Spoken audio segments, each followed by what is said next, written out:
So one of these ayat that is so epic is the dua of Sulaiman alayhi salam.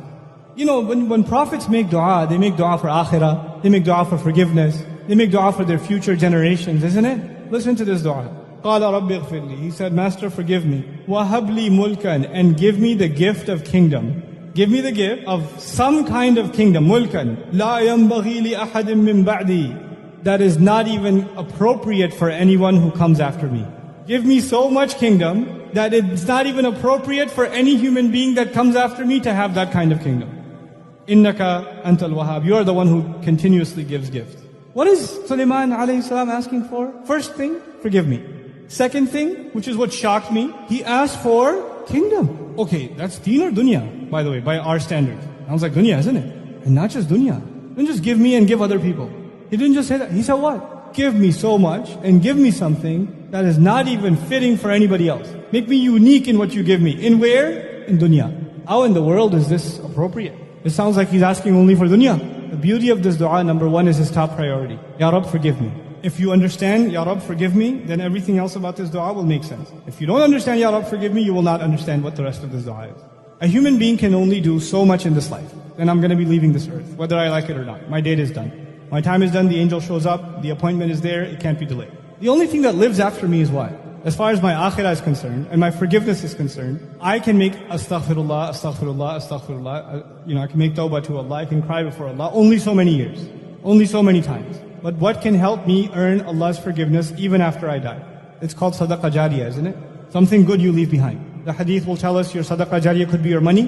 One of the most beautiful forms of sadaqah jariyah is what? Your children, they do good deeds after you, yes? Allah has given different people different blessings. Some people have money, they don't have children. Some people have children and they don't have money. But al-malu wal-banuna zinatul hayati dunya. Money is a part of the beauty of this life. Children are a part of the beauty of this life, isn't it? Now Allah gives certain people certain capabilities and other people other capabilities. If you study the prophets in the Quran, they don't all have the same talents.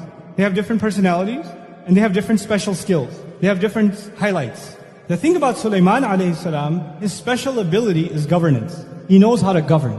He knows how to take control. He knows how to even control the rebellion of who? Of jinn. He can even do that. He has an unusual capability of government and controlling resources and making things, putting things to service. Now, is that a common quality or a very rare quality?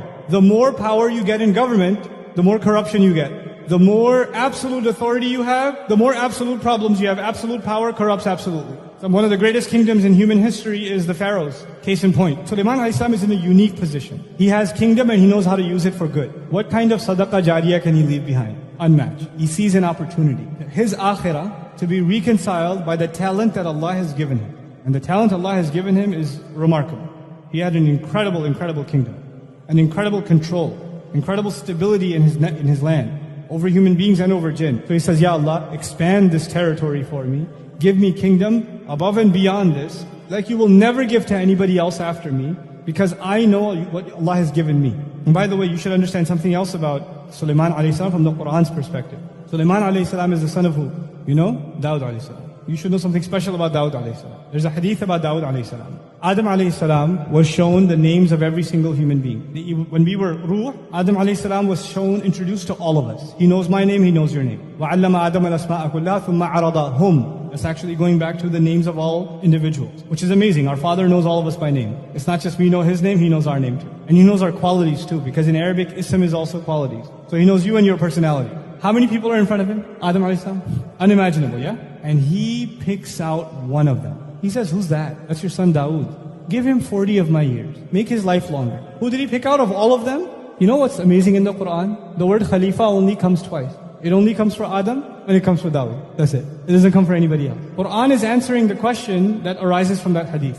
The hadith says that Adam alayhi salam did not pick Ibrahim alayhi salam, didn't pick Nuh alayhi salam, didn't pick Rasulullah sallallahu alayhi wasallam, didn't pick anybody else. He picked who? Dawood. Why? Because he sees something in him that he has in common. What is that? Allah has made Adam alayhi salam Khalifa on the earth. And Allah made Dawud alayhi salam Khalifa on the earth. Ya Dawudu inna ja'alnaka khalifatan fil ardi. Dawud alayhi salam is special. Now, Dawud alayhi salam himself is Khalifa, but who's his son? So Sulaiman alayhi salam is not just a prophet, he's also the son of a prophet, but a son of a special prophet. A prophet who was a Khalifa, a great ruler, a governor at the same time. And so his upbringing gives him knowledge of revelation, but also knowledge of how to live by that revelation, not only at the level of an individual and a family and a community, but at the level of entire governance. He's been brought up in that system, even before, even as a child. He's been brought up in that system. And eventually Allah grants him prophethood. So he realizes the value of leaving a legacy behind. He's learned that from his father. And so he understands that he's going to die, but his legacy should live on. The legacy of good that he creates should live on. And Ya Allah, give me something that doesn't even, because he knows his children are not going to get it the same way he got it from his dad. لا ينبغي لأحد من بعدي. Now what does that mean for you and me? You know, some people, they can't handle fame. Some people can't handle money. Some people can't handle a compliment. I've met people who say when I'm making salah and somebody passes by, it messes me up. Now they think I'm a righteous person. Other people, they could be anywhere and they're praying and they don't care, the universe doesn't exist for them. Some people have a stronger, thicker skin. Some people have weaker skin. Different people have different weaknesses. Some people have a hard time waking up early in the morning. Doesn't that happen? So the first thing you have to recognize is what is your weakness and what is your strength. And once you find your strength, then you ask Allah to give you and give you and give you in what you have strength, so you can put all of it to the service of Allah's deen, so you can leave a legacy. Ya Allah, if this is not going to mess me up, then give me more of it, because I can put it to work for your deen. Like Uthman radiallahu anhu should be asking for more wealth. He should ask. You know why? Because even after being a millionaire, does the wealth mess him up? No. Someone like a Qarun should not ask for more wealth. Whatever he has messed him up enough already. You understand? So not everybody's going to ask for the same thing. Because the strength of Sulaiman alayhi salam is he has power, but it doesn't corrupt him. So he asked Allah, give me more and more and more and more and more of power, so I can take all of it and serve what? Your deen. And when you ask Allah, what did Allah do for him? Look at in the next ayah, فَسَخَّرْنَا لَهُ الرِّيحَ تَجْرِي بِأَمْرِهِ رُخَاءً حَيْثُ أَصَابَ وَالشَّيَاطِينَ كُلَّ بَنَّاءٍ وَغَوَّاصٍ وَآخَرِينَ مُقَرَّنِينَ فِي الْأَصْفَادِ هَذَا عَطَاؤُنَا. I made the winds submit to him. I made shayateen do work for him. Others I made dive deep into the ocean for him and pull out its treasures. Others I put in chains in prison, the ones who wouldn't listen to him. I put them in chains for him. This is all what we give. This is what we give. Allah gave him control over winds. You can have the most technologically advanced society with the greatest military, but when a hurricane strikes, their buildings fall. They can't protect themselves from what? The wind. They can't. They can't protect themselves from the earthquake. They can't protect themselves from the flood.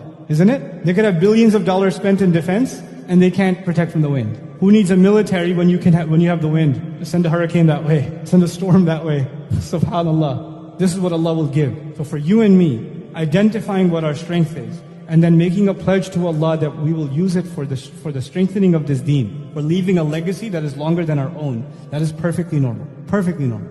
That's not asking for dunya. As a matter of fact, even if you benefit from it somewhat, it's fine. Because you take from it what you need, and you give from it what will build your akhirah. Because what was the priority from the very beginning? Rabbi, ighfirli, forgive me. This is all in hopes of earning Allah's forgiveness. No matter how many good deeds I do, they're not going to be enough, so I keep doing good deeds even after I'm dead. That's what I want to do. Every one of you should be thinking like that. Every one of you. What is the strength Allah has given me, and how can I put it to good use, and how can Allah build my talent to make it even better, so I can benefit even more.